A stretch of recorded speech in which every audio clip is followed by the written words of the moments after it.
अस्सलाम वालेकुम एवरीबडी, क्या हाल चाल है। मुझे उम्मीद है कि सब अपना बहुत बहुत ज़्यादा ख्याल रख रहे होंगे। Welcome to my YouTube channel.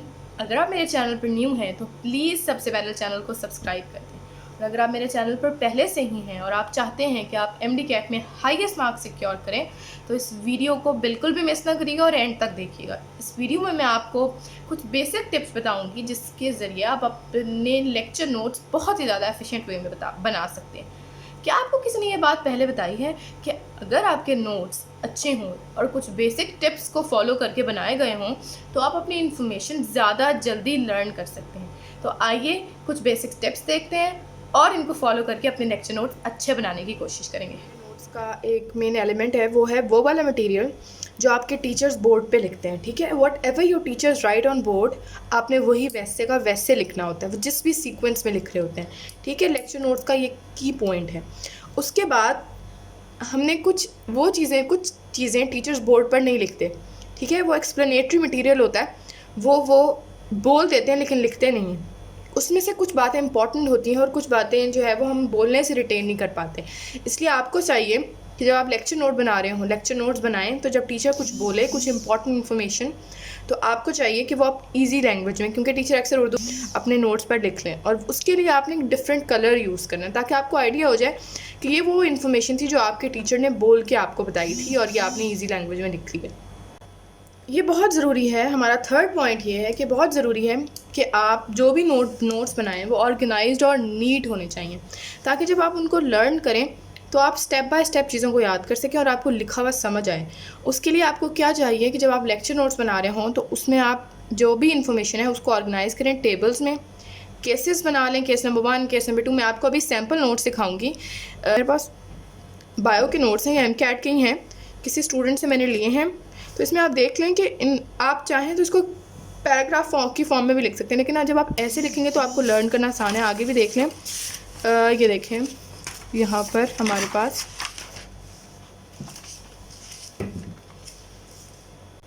MCQs लिखे हुए हैं, उनको एक लाइन से सेपरेट किया हुआ है। उसके बाद हमारे पास यहाँ पर कॉलम्स बनाए हुए हैं। ठीक है, इस तरह याद कॉलम्स और इस तरह याद रखना हमारे लिए इजी हो जाता है। ठीक है, उसके बाद है कि जब आपने MCQ, तो मैंने फ़ोटो कॉपी कराए हैं इसलिए यहाँ पर जो है आपको कलर्स वगैरह फील नहीं हो रहे, लेकिन जब आपने अपने लेक्चर नोट्स बनाने हैं तो जिसमें आपने प्रैक्टिस के MCQs लिखने हैं उसके लिए आपने डिफरेंट कलर यूज़ करना है। ठीक है, फॉर एग्ज़ाम्पल आप जैसे मैंने नोट्स यहाँ बनाए हुए हैं, मैंने ब्लू मार्कर यूज़ किया और ब्लू बॉल पॉइंट यूज़ किया है। तो आप जब MCQs देखें उसके लिए रेड या ग्रीन यूज़ कर लें। मैं आपको सैम्पल नोट्स में दिखाती हूँ। यहाँ पर मेरे पास सैम्पल नोट्स हैं, उसमें अगर मैं आपको दिखाऊँ तो ये देखिए यहाँ मैंने MCQ लिखा है ना, तो इसके लिए मैंने रेड कलर यूज़ किया। ठीक है, बाकी मैंने मार्कर और बॉल पॉइंट यूज़ किया। फिफ्थ पॉइंट हमारे पास आ जाता है leave space after every topic. आपने हर टॉपिक के बाद स्पेस को लीव करना है। वो क्यों करना है? जब आप टेस्ट देते हैं तो उसमें कुछ आपके MCQs रॉन्ग हो जाते हैं। जब डिस्कशन करते हैं तो टीचर उसके बाद आपको MCQ समझा देते हैं, तो आपने वो जो रॉन्ग MCQs हैं वो अपने लेक्चर नोट्स में उस टॉपिक के साथ लिख लेने हैं, ताकि जब आप उस टॉपिक को लेक्चर नोट से प्रैक्टिस कर रहे हो तो वो आपका जो MCQ है वो रिवाइज़ हो जाए।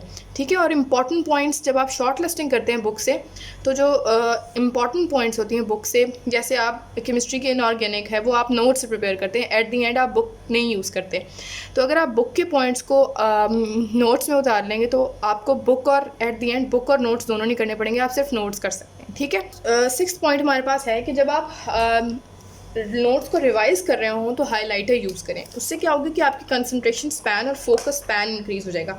मैं आपको एग्जांपल देती हूँ। मेरे पास यहाँ कुछ नोट्स हैं, मैंने भी जब रिवीजन की थी तो मैंने उसमें से जो है वो हाईलाइट कर लिए थे। जैसे फॉर एग्जांपल अब मैंने आपको ये दिखाती हूँ, यहाँ पर देखें जो मैंने MCQ जो यहाँ पर फार्मूलाज थे, जो रूट फार्मूलाज थे, पेरेंट फार्मूला था, उसको मैंने हाईलाइट किया हुआ है। जब हम प्रिपेयर किया था, ये आप टेबुलर डाटा भी देख लें, टेबल्स में लिखा हुआ है। ठीक है, यहाँ पर केसेस बने हुए, मैं आपको सैम्पल नोट्स भी दिखा देती हूँ। माइनर जिन जो पॉइंट्स हैं वो आप बॉल पॉइंट्स और पॉइंटर्स यूज़ कर लें, और जो आपकी हेडिंग्स हैं उनके लिए मार्कर्स यूज़ कर लें। इससे प्रेजेंटेबल लगेंगे नोट्स और पढ़ने को दिल करेगा। ठीक है, right number of MCQs on top. जो 8th पॉइंट हमारे पास ये है कि जो जिस टॉपिक में से जितने भी MCQs आने हैं वो आपने टॉप पे लिख लेने हैं। उससे आपको वेटेज अंडरस्टैंड करने में इजी हो जाएगा कि इस जो चैप्टर है या इस टॉपिक की क्या वेटेज है।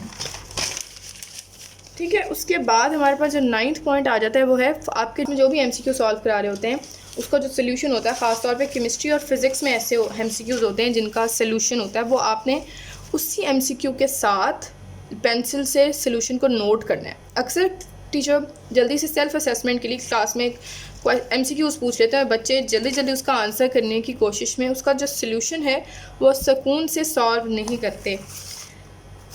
आंसर देने की जल्दी में वो माइंड में उसको सॉल्व कर लेते हैं और सोल्यूशन स्किप कर देते हैं। इसके बाद अक्सर वो पॉइंट आपको उस टाइम तो याद होता है क्लास में बैठे हुए, क्योंकि आपने अभी भी पढ़ा हुआ होता है, बाद में आपको भूल जाता है। उनके मैंने यहाँ पर पेंसिल से सोल्यूशन को नोट डाउन किया।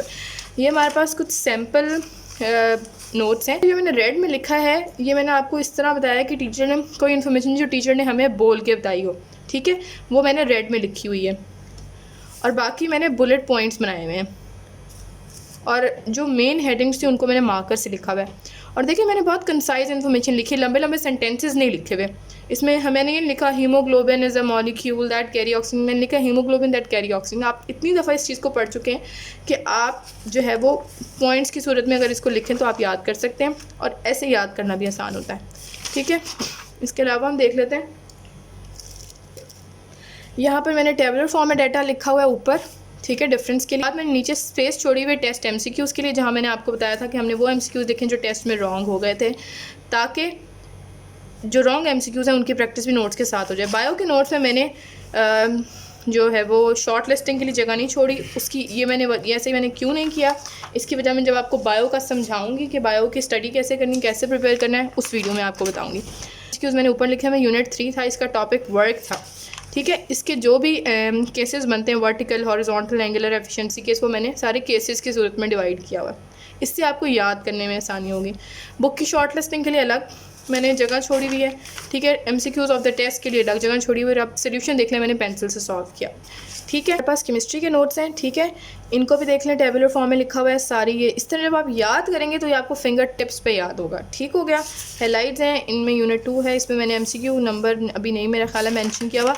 अच्छा ठीक है, इसके बाद आप मेरा पॉइंट ये देख लें, मैंने MCQ उसके लिए डिफरेंट कलर यूज़ किया है, बुलेट पॉइंट्स में लिखा है। अच्छा, केमिस्ट्री की जब मैं आपको समझाऊँगी ना कि कैसे तैयारी करनी है, वो वीडियो आपने बिल्कुल मिस नहीं करनी, क्योंकि मैं उसमें आपको बल्कि सारी जितने भी चैप्टर्स की वीडियोस हैं वो मैं डिफरेंट आपको बताऊंगी कि कैसे तैयार करना है। उसमें मैं आपको जो फ्रीक्वेंट जिन टॉपिक से MCQs आते हैं वो भी बताऊंगी और उसमें बहुत अच्छा टिप्स भी दूंगी कैसे आप किस किस सब्जेक्ट के लिए उसको ग्रिप उस पर कर सकते हैं। मुझे यकीन है कि इस वीडियो ने आपकी बहुत ज़्यादा हेल्प की होगी। Thank you so very much for watching. और अगर कोई भी क्यूरी है तो आप मुझसे कमेंट्स में पूछ सकते हैं या इंस्टाग्राम पे मैसेज करके पूछ सकते हैं। Thank you so very much. Allah हाफ़िज़।